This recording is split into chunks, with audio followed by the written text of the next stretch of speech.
Admiral Samantha Green rubbed her tired eyes as she stared at the holographic document in front of her. 3 years of talks, and still the aliens refused to budge.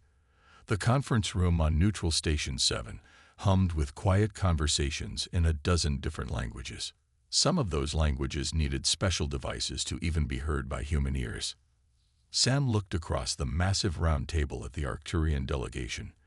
Their blue skin seemed to shimmer under the lights, their 4 eyes blinking in that odd pattern that meant they were pleased with themselves. Next to them sat the representatives from the Proxima Coalition, their insect-like bodies perfectly still as they communicated through subtle color changes along their exoskeletons. The human territories near Tau Ceti will be designated as shared space, announced the Arcturian ambassador, Volmar. This is our final offer. Sam clenched her jaw. Tau Ceti had been colonized by humans for over 20 years. Thousands of people called those planets home. And now the aliens wanted to simply take it because they claimed they had historical rights to the system. That is unacceptable, she replied, keeping her voice even. Tau Ceti is a sovereign human territory. The Proxima representative flashed a pattern of angry red. Your species has only traveled among stars for a brief moment. Others have claims that stretch back millennia. Sam felt her communication device vibrate in her pocket. She discreetly checked the message while her second-in-command, Captain Joe Bailey, continued the argument. The message was from President Eric Morgan himself. Sam had to read it twice to make sure she understood correctly. It simply said, "We're done playing by their rules. Withdraw immediately. Protocol Omega is active." Sam looked up from the device, a strange calmness settling over her. 3 years of being talked down to. 3 years of one-sided compromises. 3 years of watching humanity's resources drain away while they maintained defensive positions against potential alien aggression. She stood up suddenly, silencing the room. "The human delegation is withdrawing from these negotiations," she announced. The Arcturian ambassador's 4 eyes widened in surprise. "You cannot simply leave. The Galactic Concord requires." "We can. And we are," Sam interrupted. She nodded to her team, who began packing their equipment without a word. They had trained for this moment. The Proxima representative's exoskeleton flashed patches of confused yellow and alarmed purple. "This is unprecedented. If you withdraw, all previous agreements become void." "Good," Sam said simply. "Those agreements only benefited you anyway." The representatives from the 14 other species began talking all at once. Some looked worried, others angry. Only the Centauri delegation, humanity's oldest alien allies, remained silent, their expressions unreadable. Within 5 minutes, the entire human delegation had packed and was heading for the exit. Ambassador Volmar rushed to block Sam's path. "Where are you going? What does this mean?" he demanded. Sam looked him directly in his 4 eyes. "It means we tried peace your way. Now we'll try something else." She stepped around him and led her team through the station's corridors to their ship, the UES Determination. Security personnel from various species watched nervously as the humans marched in perfect formation. Once aboard, Sam gave the order to depart immediately. As the ship detached from the station, she watched through the viewscreen as confusion spread. Other ships were scrambling, probably trying to track where the humans were going. "Set course for Earth, maximum speed," she ordered, "and activate communications blackout protocol." "Yes, Admiral," replied the navigation officer, Bill Chen. "What should I tell the crew?" Sam looked around the bridge at the expectant faces of her officers. These men and women had spent years watching humanity bend over backward to please aliens who saw them as little more than clever animals. "Tell them that from today, everything changes," she said. "We're done asking for respect. Now we're going to earn it." As the Determination's engines powered up to full, Sam sent one final message to all human ships throughout the galaxy. "Operation Prometheus begins now." The ship vanished into FTL, leaving only confusion and the first seeds of panic among the galactic leaders behind. News of humanity's departure spread across the galaxy faster than any ship could travel. On the Arcturian homeworld of Vexillar, Grand Chancellor Zixforn addressed an emergency session of the High Council with carefully measured words. "The humans are simply throwing a tantrum," he said, his four eyes blinking in a pattern that suggested confidence. "They will return to negotiations once they realize their position is untenable." The assembled counselors murmured their agreement, but Zixforn noticed the nervous flicker of their ear membranes. Despite his public dismissal, he had already scheduled an urgent meeting with his war council for later that day. In the shadows of the Grand Council chamber, Kevin Wright adjusted his holographic disguise. To anyone looking, he appeared to be a minor Arcturian civil servant. In reality, he was one of Earth's top intelligence officers, embedded deep in alien territory. His job was to observe and report, and today was giving him plenty to report. The council session ended, and Kevin slipped away to his tiny apartment in the diplomatic quarter. Once inside, he activated his secure communication device and began recording his observations. "The Arcturians are scared," he said quietly. "I've never seen them like this before. They talk big in public, but I've intercepted messages between military commanders. They keep mentioning humanity's unpredictable adaptation rate during the Proxima War 5 years ago." He paused, thinking back to that conflict. Humanity had been outgunned and outnumbered, facing extinction at the hands of the Proxima Coalition. Then, within 6 months, human scientists had reverse-engineered alien shield technology and improved it beyond what the aliens themselves had achieved in centuries. "Something called Protocol Omega is being discussed in their intelligence circles," Kevin continued. "They don't know what it is, but the name alone has them spooked. The Arcturian military has moved to high alert status, but they're not deploying their ships. It's like they're afraid of revealing their positions." Kevin's device chirped, signaling an incoming transmission. It was heavily encrypted, but he recognized the source: Central Command. The message was brief. "Continue observation. Do not engage. Departure preparations in 15 days. 15 days. Whatever Earth was planning, it would happen soon." Kevin sent an acknowledgement, and then deleted all traces of the communication. On the other side of the galaxy, in the sprawling markets of Proxima Station, a meeting of a different sort was taking place. "The humans have gone silent," hissed Vrikta, a high-ranking member of the Proxima Intelligence Division. His exoskeleton flashed patterns of worry as he spoke to his contact. "Not just diplomatically. All their communication channels are dead. Their trading outposts are empty. Their ships have vanished from our tracking systems." His contact, a merchant from the typically neutral Regellian Compact, seemed equally concerned. "The Regellian Council has also received no communications from Earth in 3 days. This is unusual." "Unusual?" Vrikta's antennae twitched violently. "It's terrifying. The last time humans went quiet, they emerged with weapons that could penetrate our strongest shields. Around them, aliens of a dozen different species went about their business, but Kevin noticed how many conversations seemed to focus on the same topic: humanity's strange behavior. "They're afraid of silence more than our threats," Kevin whispered to his recording device later that night. "It's like they expect us to emerge from darkness with something that will change everything." He had just finished his report when a public news announcement caught his attention. The Proxima Coalition was mobilizing its defense fleet, not for attack, they claimed, but as a precautionary measure. Kevin smiled to himself. The aliens were spreading their forces thin, preparing for an attack that might come from anywhere. And in doing so, they were falling right into humanity's trap. As he prepared for bed, Kevin heard his neighbors talking through the thin walls of his apartment. One word kept being repeated in fearful tones: Omega. The whispers of fear were spreading, just as humanity had planned. Lieutenant Amy Donovan pressed her hand against the viewing window of the UES Nightshade. The stealth ship drifted silently just outside the sensor range of a massive Proxima Coalition patrol fleet. The alien vessels moved in formation, their lights blinking as they scanned for threats they couldn't see. They'd doubled their patrols since yesterday, Amy said to Captain Greg Harmon, who stood beside her. They're getting nervous, Greg replied. Just as planned.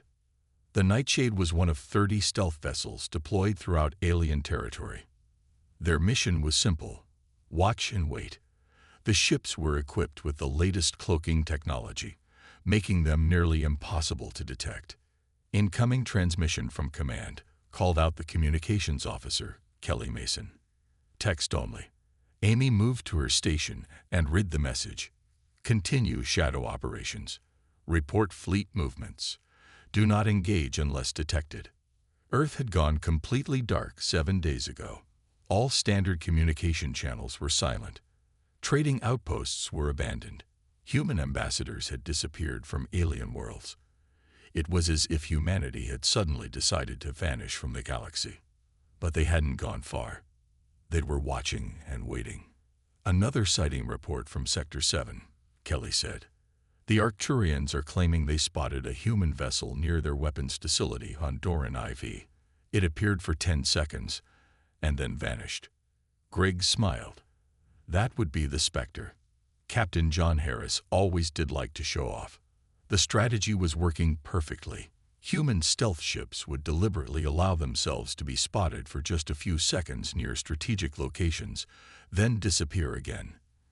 The aliens never knew if they were seeing actual ships or sensor ghosts, and they couldn't predict where the next sighting would be. The Proxima fleet is splitting up, Amy noted as she studied her sensor readings. They're trying to cover more territory. Spreading themselves thin, Greg said with satisfaction. Exactly what we want. Amy checked the secure intelligence feeds. The Centauri, humanity's oldest alien allies, had also withdrawn from all diplomatic channels 3 days ago. The Rigelians followed suit shortly after. Both species had close ties to Earth, and their silence only added to the growing tension. Meanwhile, on the other side of the sector, Captain Peter Lawson led a more visible mission. His ship, the UES Horizon, along with 5 other vessels, made a show of moving toward Proxima space. Their engines were running hot, making them easy to detect. They're taking the bait, Peter told his crew as alien patrol ships changed course to intercept them. Now let's lead them on a nice, long chase away from Sol. The decoy mission was just one of many distractions designed to pull alien attention away from what was happening in the human home system. Back on the Nightshade, Amy received new sensor data that made her eyes widen. Captain, look at this, she said, transferring the information to the main screen. The Proxima Coalition has mobilized almost 70% of their fleet. They're spreading out across 3 sectors. Greg studied the display and nodded. They're so busy looking for us out here that they're not paying attention to what's happening back home. What was happening back home remained classified even to most of the stealth fleet crews. But Amy had heard whispers during her last briefing on Earth. Massive construction projects throughout the Sol system. New technologies being developed on the moons of Jupiter and Saturn. Entire asteroid belts being mined and processed at unprecedented rates. Do you think it's true? She asked Greg quietly. About the Titan project. Greg's face became serious. I don't know the details. But I know this.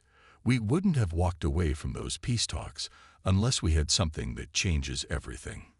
As the Nightshade continued its silent vigil, the final image on Amy's screen showed a stunning sight. Construction ships around Earth's moon, building structures so massive they were visible even at this distance. Humanity wasn't hiding. They were preparing. Dr. Daniel Carter wiped sweat from his forehead as he studied the glowing blue energy contained in the testing chamber.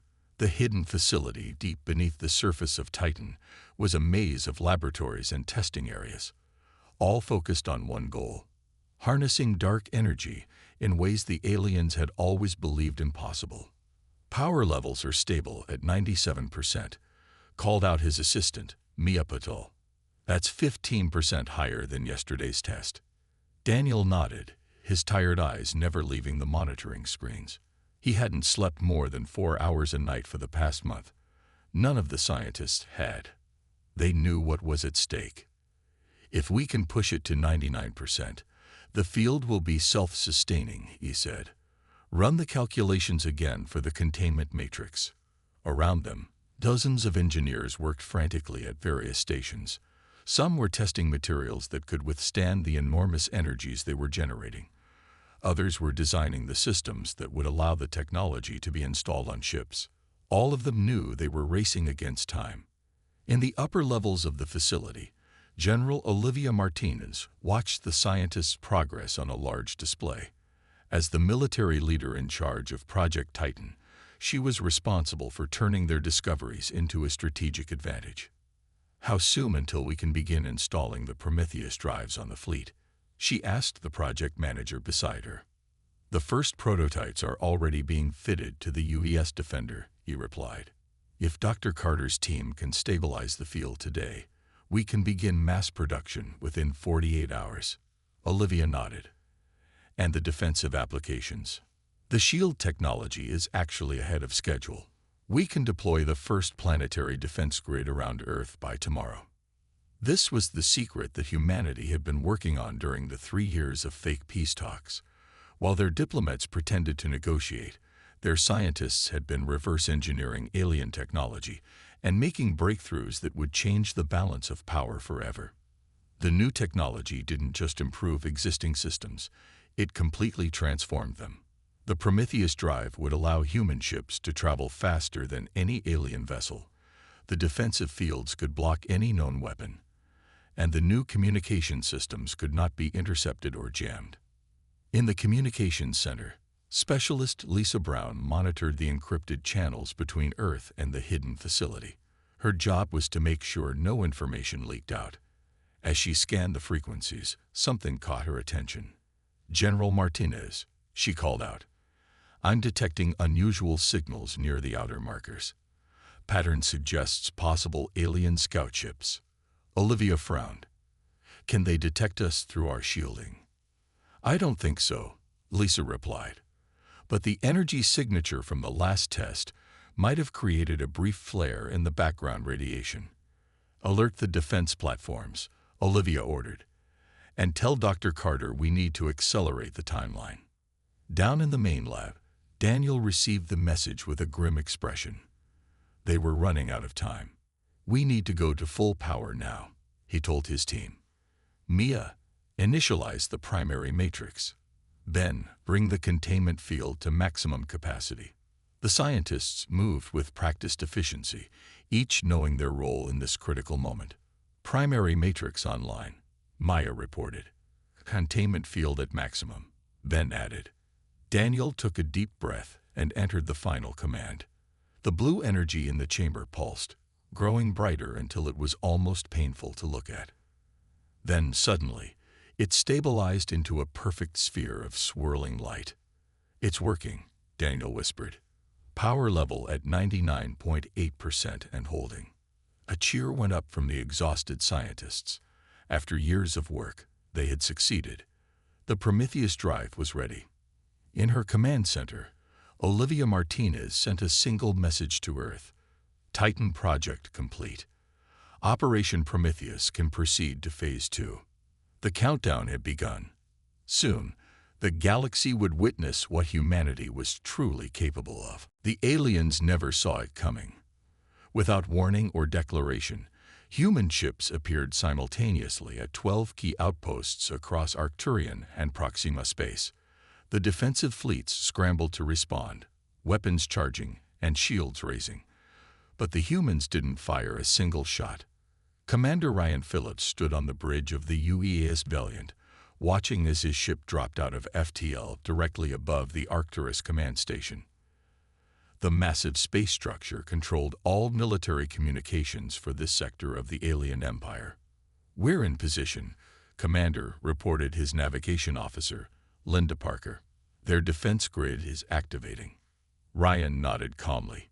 "Deploy the quantum relays. All channels." Outside the ship, small devices launched from hidden compartments, spreading out in a precise pattern around the station. The alien defenders watched in confusion, unsure what these strange objects were supposed to do. "Relays in position," announced Weapons Officer Steve Morris, "ready to activate on your command." Ryan took a deep breath. This was the moment humanity had been planning for 3 years. Activate. The relays lit up with blue energy. Suddenly, every screen and communication device on the alien station displayed the same message, translated into all known galactic languages. "We tried peace. Now witness our alternative."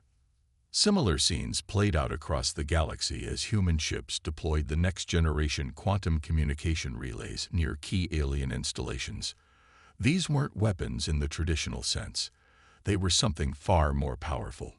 On the Arcturian homeworld, Grand Chancellor Zix Forn was in the middle of addressing his war council when every communication device in the room suddenly displayed the human message. Before he could react, the power grid across the entire city flickered and failed. When emergency systems came online, they too displayed the human message. The aliens' most secured networks had been breached, as if they were completely unprotected. Back on the Valiant, Ryan watched as the alien defense systems around the command station suddenly powered down. The station itself remained operational, but its weapons and shields were completely neutralized. Phase 1 complete, Ryan reported over the secure human network. "The Prometheus field is working perfectly." The Prometheus field was the true breakthrough of the Titan project. It didn't destroy alien technology. It simply rendered it temporarily useless by changing the quantum state of targeted energy systems. Weapons wouldn't fire. Shields wouldn't activate. Engines would only operate at minimal power. And it was completely non-lethal. Not a single alien life was at risk. "Sir, we're receiving communications from the station commander," Linda reported. "They're demanding to know what we've done to their systems." Ryan smiled slightly. "Tell them that we've established a new defensive perimeter. All systems within this sector are now under human protection." "They're not going to like that," Steve commented. "They don't have to like it," Ryan replied. "They just have to accept it." All across alien space, the same scene was playing out.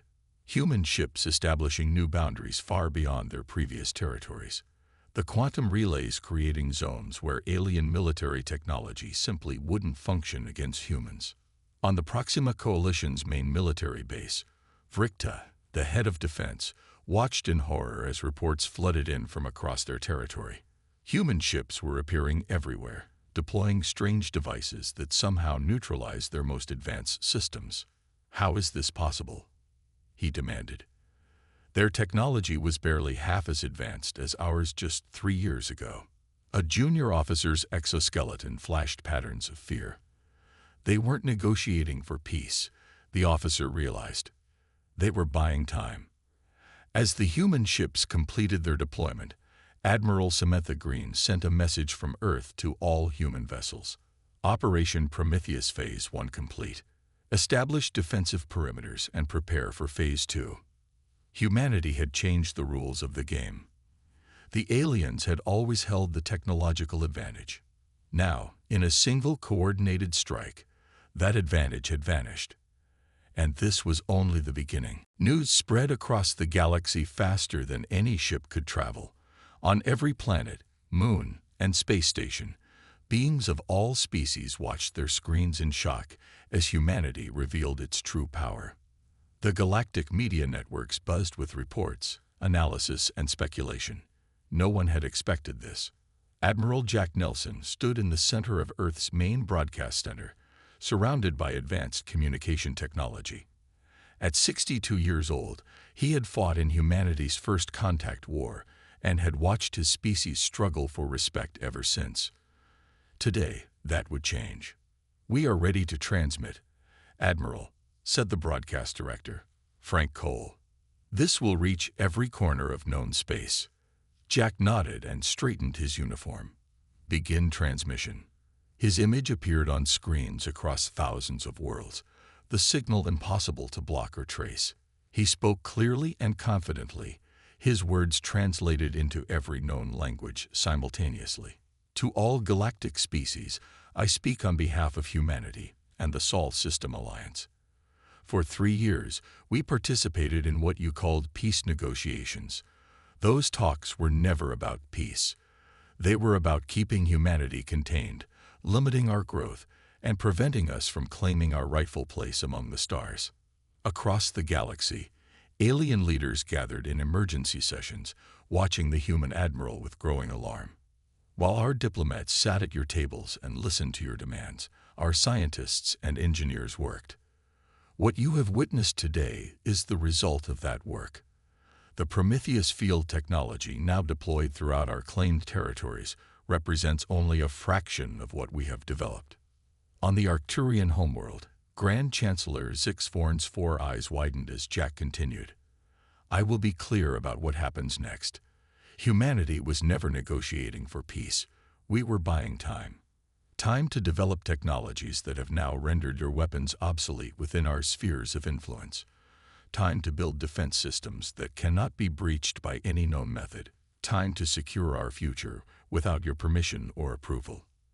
In the Proxima Coalition's Central Command, military leaders watched in stunned silence. Effective immediately, the Titan Protocol is activated, Jack announced. Autonomous defense systems are now online throughout human space and our newly established security zones. Any attempt to breach these zones will be met with an automatic response that will neutralize your technology without harming your people. We do not seek war or conquest. We seek respect. The transmission showed footage of the new human defense systems deploying around colonies and outposts. Sleek, almost invisible satellites and stations forming protective networks that pulsed with blue energy. For too long, you have treated humanity as a minor species to be managed and controlled. That ends today. We will no longer ask for equal treatment. We have earned it.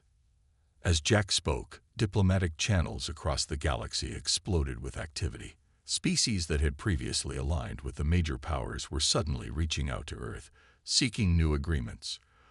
The balance of power was shifting before everyone's eyes. On a dozen worlds, alien leaders scrambled to form new alliances against the human threat. Military commanders ordered their fleets to regroup. Intelligence agencies desperately tried to understand how humanity had advanced so quickly without detection. Jack's message concluded with the announcement that shocked the galaxy even further. In 48 hours, Ambassador Nancy Foster will return to Neutral Station 7 with our new terms. These are not requests. They are the conditions for peaceful coexistence moving forward. As the transmission ended, silence fell across countless alien worlds. The implications were clear. Humanity was no longer asking for a seat at the table. They were building a new table entirely. In her quarters aboard the diplomatic vessel UES Harmony, Ambassador Nancy Foster reviewed the new terms Earth was proposing. After years of being forced to compromise, it felt strange to be the one making demands. But as she studied the document, she realized these terms were fair. Humanity wasn't seeking revenge or domination. They were simply claiming the respect they had always deserved. 1 month after humanity's display of power, an Arcturian attack fleet made its final desperate attempt to challenge the new order. 50 warships, the pride of their empire, approached the edge of human-controlled space near the colony world of New Eden. The human defenders consisted of just 3 ships, led by Captain Sarah Johnson aboard the UES Defender. She watched calmly as the alien fleet approached. They're charging weapons, reported her tactical officer, Paul Garcia. All ships at battle stations. Sarah nodded. Activate the Prometheus field. A soft blue glow spread from the human ships, expanding outward in a perfect sphere. When it reached the Arcturian fleet, their ships suddenly slowed. Weapons systems flickered and died. Shield generators went offline. The once mighty Armada drifted helplessly. Send the standard message, Sarah ordered. The communication went out to all alien vessels. Your technology has been neutralized. No harm will come to your crews. Turn back now. After a brief silence, the Arcturian commander responded with a simple acknowledgement. The fleet slowly turned and retreated. Not a single shot had been fired. Not a single life had been lost. News of this encounter spread quickly throughout the galaxy. Humanity had demonstrated their technological edge without resorting to violence. The message was clear. Resistance was pointless, but coexistence was possible. 2 days later, Earth officially established the Human Systems Alliance, a new political entity that offered protection to previously neutral species. The first to join were the Centauri, humanity's oldest allies. The Rigelians followed shortly after. On the neutral trading hub of Omega Station, economist Alan Rodriguez addressed a gathering of galactic leaders and business representatives. His presentation screen showed trade routes and resource distributions across the known galaxy. "The new reality is simple," Alan explained. "Military options against humanity are no longer viable. Economic cooperation is now your only path forward." He displayed charts showing how the Prometheus field technology had already changed shipping and trade. Human vessels could now guarantee safe passage through previously dangerous regions. Piracy had decreased by 70% in sectors under human protection. "Species that embrace this new arrangement will prosper," Alan continued. "Those who resist will find themselves increasingly isolated." Several alien representatives shifted uncomfortably in their seats. For centuries, the Arcturian Empire and Proxima Coalition had dominated galactic politics through military strength and economic pressure. Now their advantage was gone. As the meeting progressed, a surprising announcement came from the Keldar Confederation, a minor power that had been under Arcturian control for decades.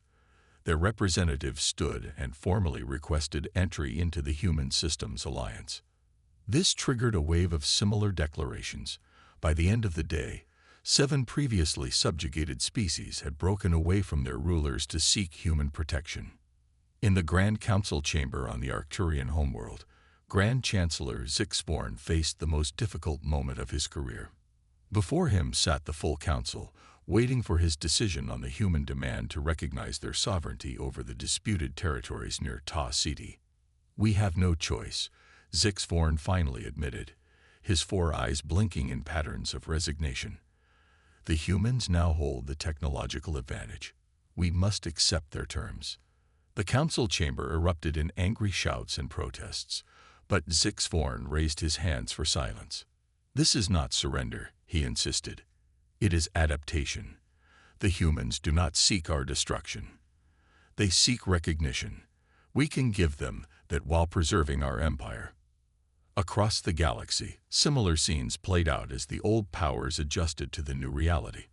A new galactic order was forming, with humanity as a central pillar rather than a subordinate species. On Earth, President Eric Morgan reviewed the latest diplomatic reports with Admiral Samantha Green. "It worked," Sam said with a hint of wonder in her voice. 3 weeks, and already 17 treaties signed." Eric nodded. "Not through dominance, but through respect. That was always the goal." The chess pieces had been rearranged. Humanity had claimed its rightful place among the stars not through conquest, but by changing the rules of the game entirely. 1 year after humanity's dramatic power play, Captain Susan Miller stood on the bridge of the UES Unity, Earth's new flagship. The massive vessel represented everything humanity had achieved. It was powered by the most advanced Prometheus drive, protected by fields that no known weapon could penetrate, and equipped with technology that had been freely shared with their new allies. "Captain, we're approaching the Galactic Council station," reported Navigation Officer Charlie West.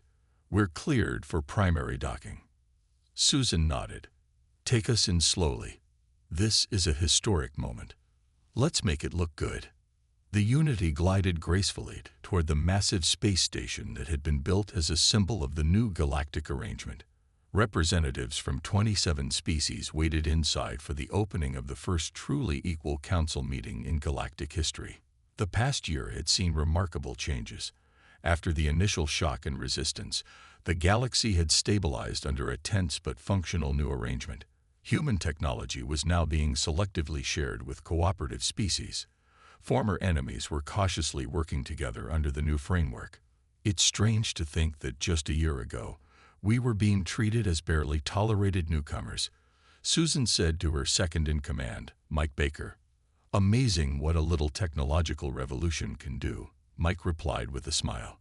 Inside the council chamber, President Eric Morgan stood alongside alien leaders who had once looked down on humanity. The Arcturian Grand Chancellor, Zixforn, was there, as was Vrikta from the Proxima Coalition. They no longer radiated contempt, but a cautious respect. Today we announced the formation of the Galactic Science Initiative, Eric said to the assembled delegates. Earth will open its research facilities to scientists from all member species. Together, we will tackle challenges that affect us all. This was the final piece of humanity's strategy. They hadn't developed their technological edge just to dominate others. They had done it to earn a place of respect, to ensure their survival, and ultimately to create something better than what had existed before. Dr. Daniel Carter, the scientist who had led the Prometheus project, stepped forward to explain the initiative. Our first joint project will address the approaching radiation front from the galactic core. Early data suggests it could threaten multiple inhabited systems within 50 years. As he spoke, the chamber's main screen displayed images of a strange energy pattern moving through distant regions of space. It was a threat that no single species could handle alone. The alien representatives listened with newfound interest. Just months earlier, many had been plotting humanity's downfall. Now they were eager to collaborate with Earth's scientists. After the formal presentations, President Morgan met privately with the leaders of the former dominant powers. You could have used your advantage to destroy us, Zixforn admitted, his 4 eyes blinking in a pattern that indicated respect. Yet you chose a different path. Destruction was never our goal, Eric replied. We just wanted to be treated as equals. Vrikta's exoskeleton flashed patterns of agreement. Perhaps in our long dominance, we forgot what it meant to respect others. As they spoke, the final preparations were being made for the signing of the Sol Accords, a comprehensive peace treaty that would establish the framework for galactic cooperation moving forward. On the observation deck, Admiral Samantha Green watched as representatives from 27 worlds took their places at the signing table. This was what she had fought for all those years. Not human domination, but human inclusion. Not fear, but respect. Was it worth it? Asked a voice beside her. It was Kevin Wright, the intelligence officer who had spent years undercover in alien territory. Sam nodded as she watched President Morgan take his seat at the center of the table, equal to all others present. We tried peace their way, and it failed, she said. So we found our own path to peace, one built on strength and respect rather than submission. As the Sol Accords were signed one by one, a new era of galactic history began. Humanity had earned its place among the stars not by conquering, but by changing the very nature of the game. And in doing so, they had created something better than victory. They had created a future.